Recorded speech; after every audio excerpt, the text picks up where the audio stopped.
Do you want to convert Windows from this to this? Go to the link. Scroll down and click on Release. Scroll down again and download the file.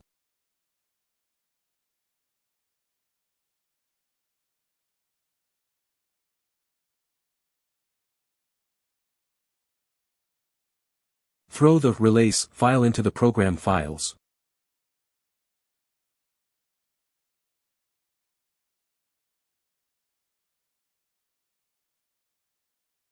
Open the file and run Register.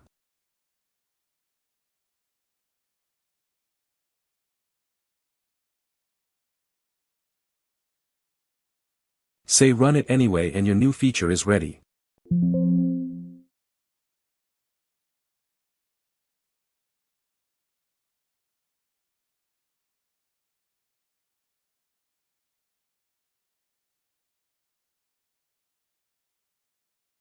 Moreover, you can remove it whenever you want.